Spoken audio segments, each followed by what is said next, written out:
In Matamoros, the trip was supposed to last only a few hours. 4 Americans crossed the border in a white minivan. Then gunmen opened fire in the street. Witnesses watched as they were forced into another vehicle. 4 days later, only 2 came back alive. One question remained. Why were they taken?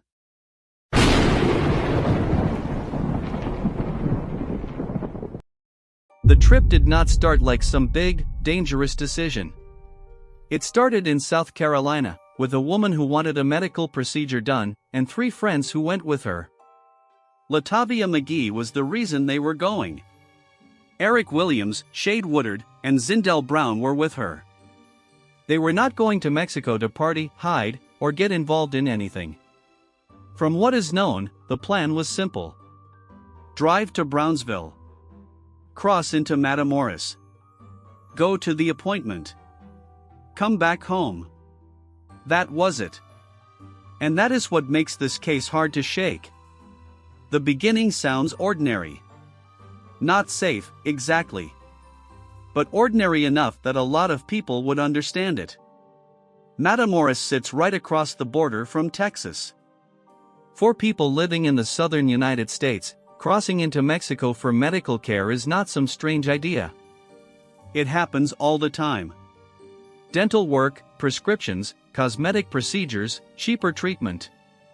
People make that trip because the prices can be lower, and the distance does not feel that far. But a border can make distance feel misleading. One side can feel familiar. The other side can have rules you do not understand until it is too late. At the time, Matamoros was not a place where you could move around without thinking. Cartel violence was not some rumor there. Armed groups moved through parts of the city, and people knew there were streets where the wrong car could get attention. And they were noticeable. For Americans in a white minivan with out-of-state plates, driving through a border city they did not really know. Maybe they believed they would be in and out before anything could happen. Daylight probably made the trip feel safer than it was.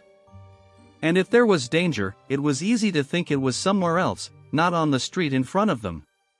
But they had only been inside Matamoros for a short time when everything broke open. Gunmen appeared in the street. The van was hit. People nearby saw the chaos, but nobody on that street could stop it.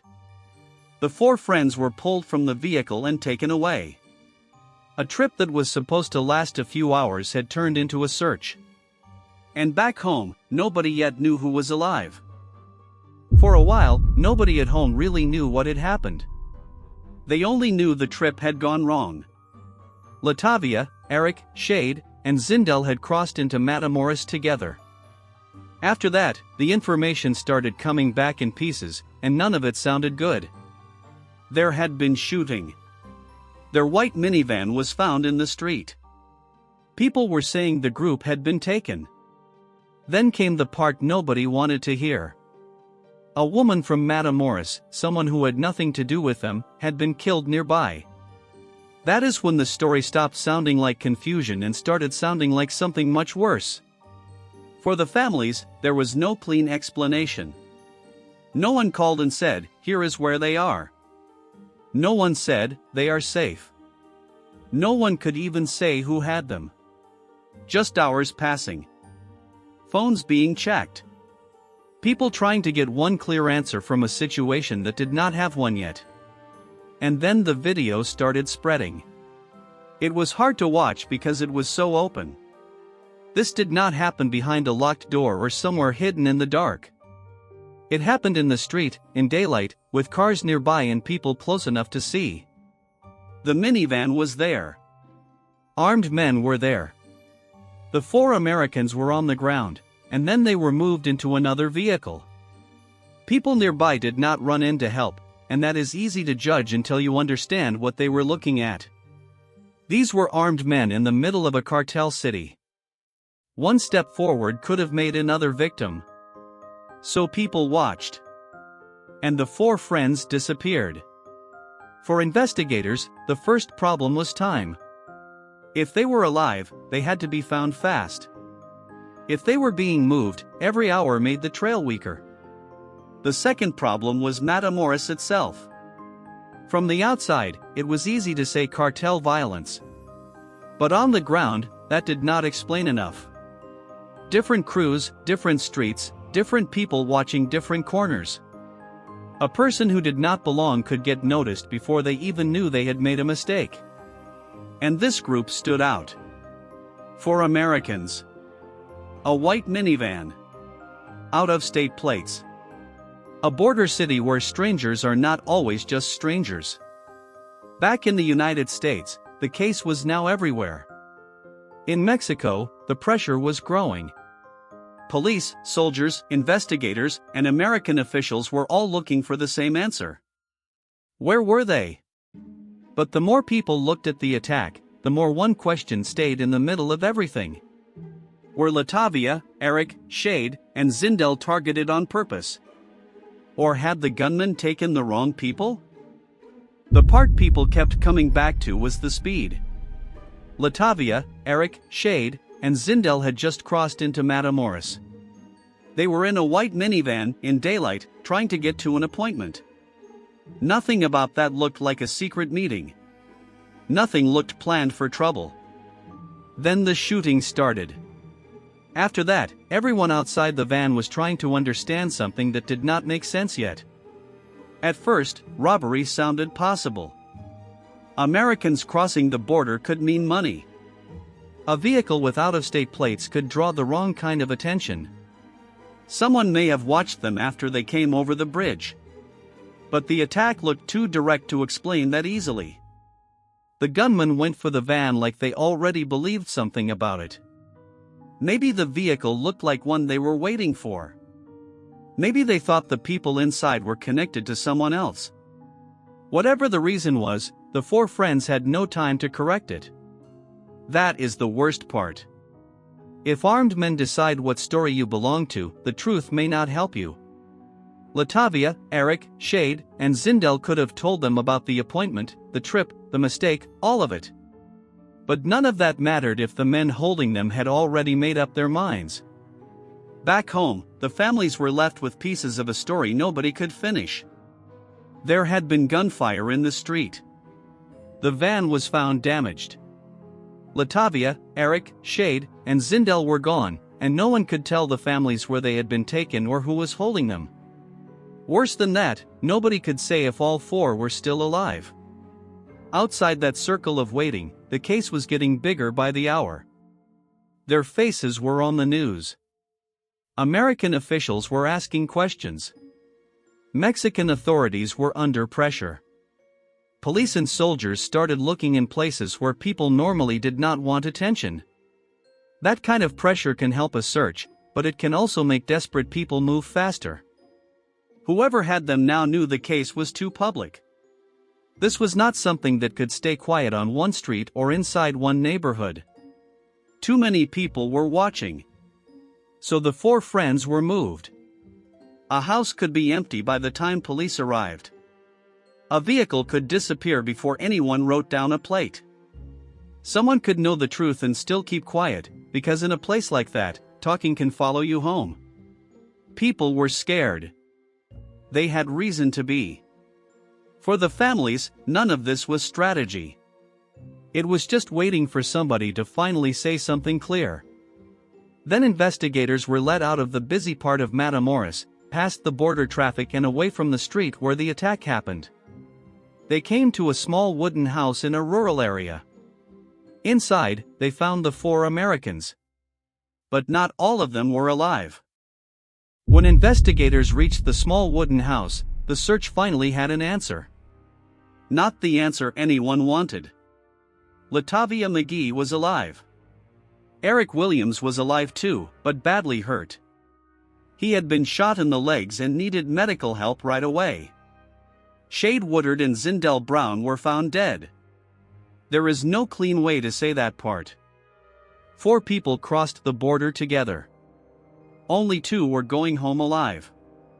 For the families, the news came in 2 different kinds of pain. Some heard that their loved one had survived. Others heard there would be no rescue, no hospital, no second phone call where everything suddenly changed. The same trip had given one family relief and another family a funeral. Latavia had survived the ambush, the kidnapping, and the days of not knowing what would happen next. Eric had made it out too, but with injuries that would follow him long after the cameras were gone. Shaeed and Zindell never got that chance. After the rescue, the case did not feel finished. It felt heavier. Police vehicles moved through the area. The survivors had to be taken out carefully.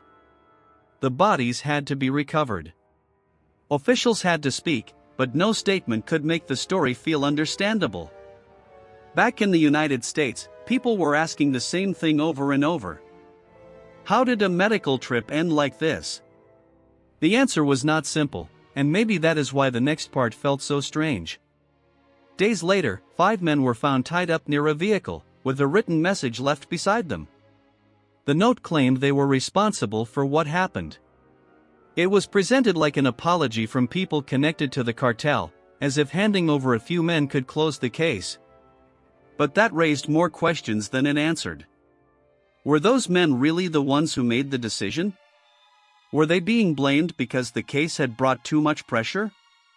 And if this was all a mistake, why did nobody stop it before 2 people were dead?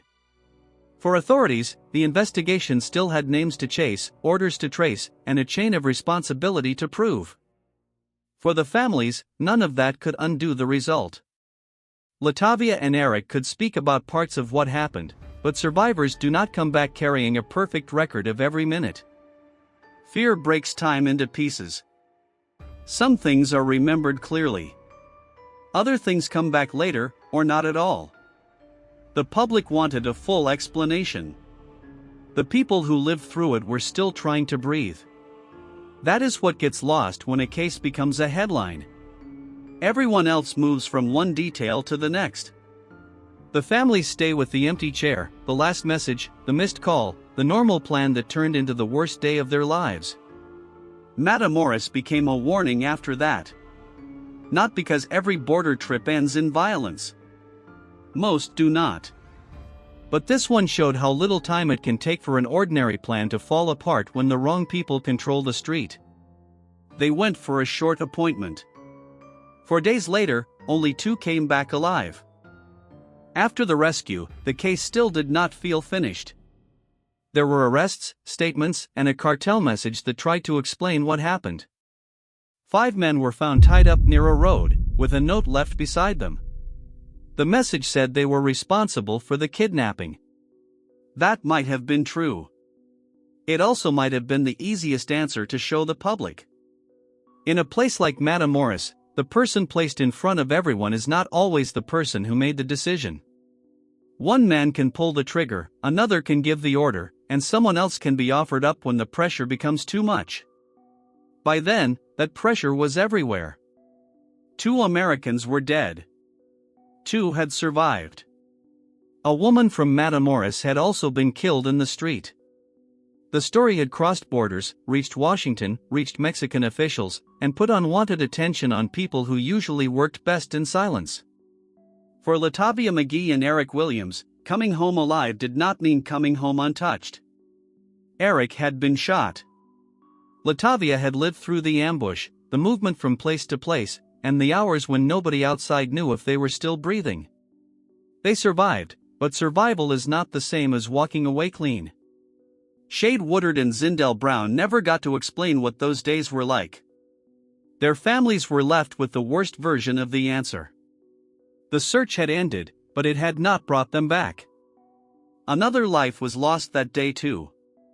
Aurelie Pablo was a woman from Matamoros who happened to be near the street when the gunfire broke out. She had no reason to be part of this story, but violence does not stop to separate strangers from targets. Her name was not repeated as much in the American coverage. But she belonged to this story. That is the part people miss when a case becomes a headline. The public looks for one reason, one mistake, one clean explanation. A wrong vehicle. A wrong street. A wrong assumption. Real life is usually messier than that. The 4 Americans crossed the border because they thought the trip would be short. They expected an appointment, a drive back, and home by the end of it. Instead, one decision put them in a city where someone else's fear, power, and violence controlled what happened next. Only 2 came back alive. And the question left behind was not just why they were taken. It was how a few ordinary hours became enough to destroy so many lives.